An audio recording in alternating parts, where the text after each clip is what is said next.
So we're going to continue working with target markets, and for part B of this week, it's going to be defining your target market, which means you need to choose the business you want to do. And so you can see there's a discussion here that you can post your business, and there's some questions to answer um, along with when you post what it is.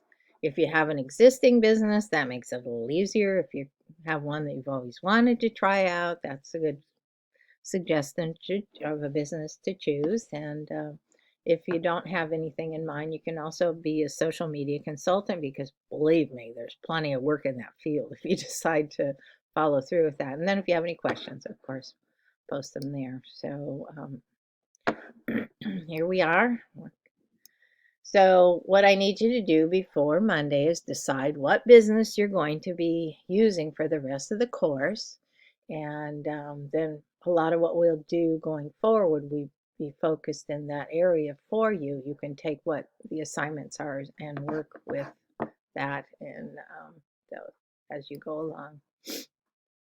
So if you have an existing business that you own, you can use that, or a family business or something. You can use someone else's business if you have their permission, like parents, friends, and places like that, or maybe someplace you work, but you have to make sure they know and will let you do it. And because sometimes it's harder to get access to the different parts that you need to use. Or you can choose to start a fictitious business, but be sure and tell me which one it is.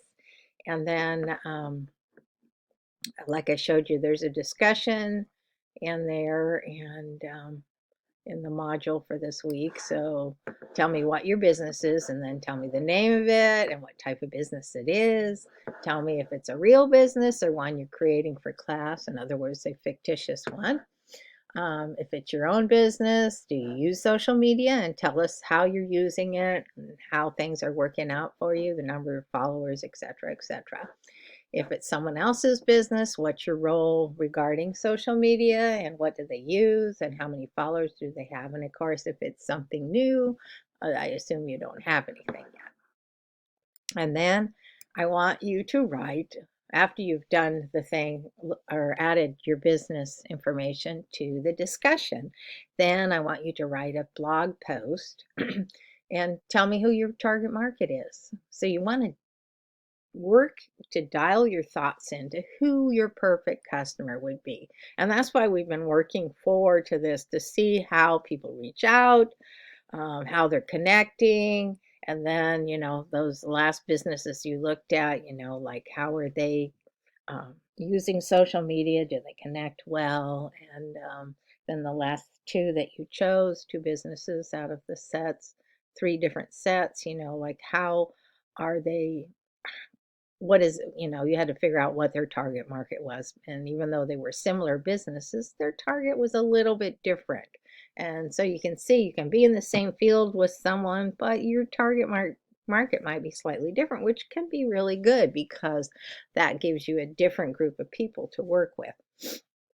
So you need to think about age groups, what your product or service is, and how you can help them out, and how it can be just what they need, because you're filling a need. That's what you want to do. Whether you have a product or a service, you want to think of, for your customer, you're fulfilling a need that they have so that they want to use your business to make it better for themselves. So there's also a little how to write a target market analysis. It's a WikiHow article, so it's a nice boost in the right direction. So, write 3 to 5 paragraphs in this post, and then make sure you answer all these questions when you tell me about your business. You can also email me the name of your business so I can add it, and what type it is, so I can add it to our set of class links. And that's about it. If you have any questions, email me.